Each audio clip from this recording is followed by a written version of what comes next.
Hello everyone, हमारे YouTube channel garden artist तरुण में आपका बहुत बहुत स्वागत है। मेरी कई सब्सक्राइबर भाइयों और बहनों ने मुझसे कमेंट करके पूछा था कि मैं कुछ इस तरह की खाद बनाना सिखाऊं जो बहुत इजी हो और आसानी से घर पर बनाई जा सके, और एक ऐसी खाद जिसे अगर हम प्लांट्स में डालेंगे तो उनमें भरपूर फ्लावरिंग होती रहेगी और साथ ही साथ इन प्लांट्स को वो वाली खाद नुकसान भी नहीं करेगी। तो आज की वीडियो में मैं आपको बताने जा रही हूँ घर पर ही तैयार की हुई वो खाद जिसे आप बहुत ही आसानी से बना भी सकते हैं और आसानी से इन प्लांट्स में डाल भी सकते हैं।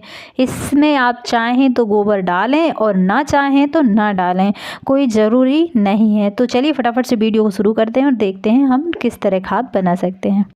पहली खाद हम बनाने जा रहे हैं, ये है किचन वेस्ट से। जी हाँ, किचन में जितनी भी सब्जियों के छिलके निकलेंगे हमें उन्हें इकट्ठा करके रखना है। तो कोई भी एक ऐसा मटका लीजिए जिसमें कोई भी ड्रेनेज होल ना हो। तो सबसे पहले इसमें हम मिट्टी भर देंगे। आप मिट्टी तोड़कर भरें या फिर मोटे मोटे टुकड़े भरें, कोई दिक्कत की बात नहीं। इसमें सबसे पहले आप मिट्टी भरें और किचन में जो भी वेस्ट निकलता हो, चाहे वो सब्जी के छिलके हों, चाय की पत्ती हो या फिर जो भी बची खुची सब्जी हो, आप सब इसमें डाल सकते हैं। जो भी वेस्ट निकलता है, ये देखिए ये चाय पत्ती है, हम इसे भी इसी में डाल देंगे और साथ ही इसमें जितनी भी सब्जियों के छिलके निकले थे वो भी हम इसी में डाल देंगे। और साथ ही साथ क्या करेंगे कि जो गुड़ रहता है उसे घोलकर उसे भी इसमें डाल देंगे। और हाँ, इसके बाद अगर आपके यहाँ ज़्यादा किचन वेस्ट है तो मिट्टी कम करते जाएं और लेकिन मिट्टी की इसमें परत बनाते जाएं। मिट्टी की परत बनाना इसलिए ज़रूरी है क्योंकि जब भी ये जो किचन वेस्ट है ये ख़राब होगा, सड़ना शुरू होगा, तो उससे मिट्टी की जो परत होती है उससे बदबू बाहर नहीं जाती और बहुत अच्छी खाद बनकर तैयार हो जाएगी। अगर आपके पास गुड़ नहीं है तो आप गुड़ मत डालिए। अगर आपके पास छाछ या मही है तो आप उसको भी डाल सकते हैं, नहीं है तो भी कोई की दिक्कत की बात नहीं। लेकिन हाँ, इस बात का ध्यान रखें जब भी ये पूरा वेस्ट डालें सबसे लास्ट में इसमें मिट्टी ज़रूर डाल दें। थोड़ा बहुत पानी आप छिड़कना चाहें तो डाल सकते हैं, लेकिन पानी इतना न डालें कि वो मतलब एकदम गीली हो जाए। हल्की नम होना ज़रूरी, जिस तरह हमारी गमलों की मिट्टी रहती है उस तरह नम होना ज़रूरी है। अगर इसमें पानी की मात्रा ज़्यादा होगी तो ये कुछ अलग तरीके का रासायनिक बनकर तैयार हो जाएगा जो हमारे प्लांट को सिर्फ नुकसान पहुंचाएगा, फ़ायदा बिल्कुल भी नहीं पहुंचाएगा।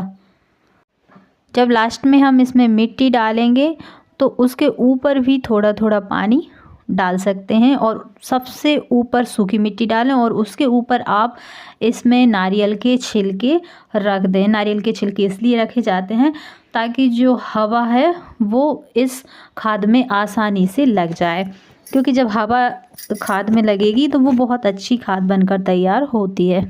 मैं 2 मटकों में हमेशा खाद कुछ इस तरह तैयार करती हूँ। एक मटके में कुछ पत्तियाँ डाली हैं और दूसरे मटके में किचन वेस्ट ज़्यादा डाला है। यानी आप मिट्टी की परत बराबर दोनों मटकों में एक तरह से लगा सकते हैं, लेकिन ये सिर्फ किचन वेस्ट की खाद बनाई है मैंने, और वो वाली जो आपने पहले देखी थी उसमें मैंने पत्तियाँ मिक्स की है।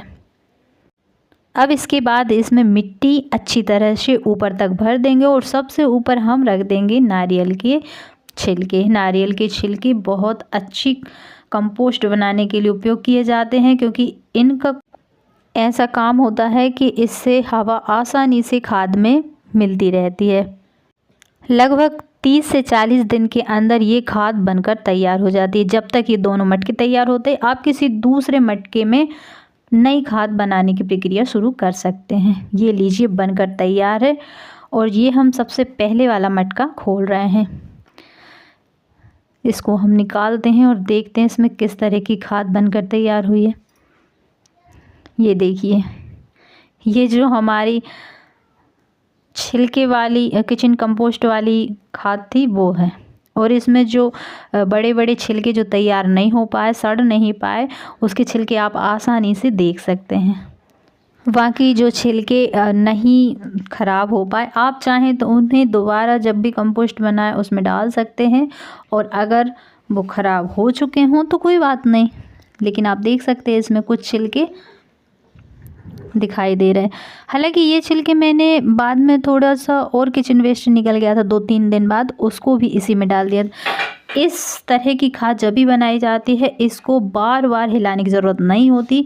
आप चाहें तो किसी बड़े बर्तन में बनाना चाहें तो बड़े बर्तन में बना लीजिए, लेकिन सिर्फ इतना करना है कि जो नारियल के छिलके हमने ऊपर रखे उनको हटाना है और उसके अंदर आप छिलके जो किचन वेस्ट के छिलके निकलेंगे उनको डालते जाना है। थोड़ा थोड़ा पानी छिड़कते जाएं और मिट्टी, लेकिन मिट्टी की परत ज़रूर रखना है। मिट्टी की परत रखने से ही हमारी खाद अच्छी बनकर तैयार होती है, और ये मैं पर्सनल एक्सपीरियंस से आपको कह रही हूँ। और इस जो खाद को जब हम अपने प्लांट्स में डालेंगे तो उनमें ज़रूरी न्यूट्रिशंस मिलते रहेंगे और हमारे प्लांट बहुत हेल्दी और अच्छे होंगे। इस खाद को बनाने के लिए आप सब्जी के फलों के छिलकों को डाल सकते हैं।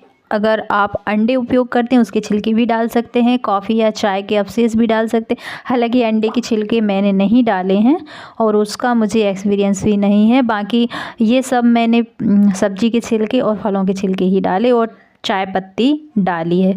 इस खाद में कुछ लोग चूना भी मिलाते हैं ताकि जो खाद बनकर तैयार हो वो बहुत अच्छी हो। हालांकि चूना मिलाने से क्या होता है, हमारे जो छोटे प्लांट्स अगर हम उसमें ये खाद डालेंगे तो वो नुकसान करेगी, इसलिए जहाँ तक हो सके चूना ना मिलाएं। जब भी खाद बनाएं उसे हड़बड़ी में निकालने की कोशिश ना करें। इस बात का ध्यान रखें कि इसके लिए कम से कम 30-40 दिन का समय तो लगता है, इसलिए ऐसा करें कि आप एक मटके में खाद बना लें और एक दूसरा नया मटका तैयार करते रहें। पहले मटके से जब आप खाद निकाल के डाल चुके होंगे और जब दोबारा ज़रूरत होगी तब तक पहला वाला मटका तैयार हो जाएगा, और जो खाली हो चुका रहेगा उसको फिर से भर के रख दीजिए। कुछ इसी तरह के से आपके गार्डन में आप खाद बनाकर हमेशा के लिए तैयार रख सकते हैं। तो ये थी हमारी आज की वीडियो। आपको हमारी वीडियो कैसी लगी हमें कमेंट करके ज़रूर बताएं। फिर किसी नई वीडियो में किसी नए टॉपिक के साथ, तब तक के लिए नमस्कार। अगर वीडियो अच्छी लगती है तो इसे शेयर करना ना भूलें, और अगर हमारे चैनल पर नए हैं चैनल को सब्सक्राइब करके बेल आइकन को ज़रूर दबाएं ताकि हर आने वाली वीडियो आपके पास जल्द से जल्द पहुंच जाए। स्वस्थ रहें, खुश रहें, मस्त रहें और हमारी वीडियो को देखते रहें। Thanks for watching.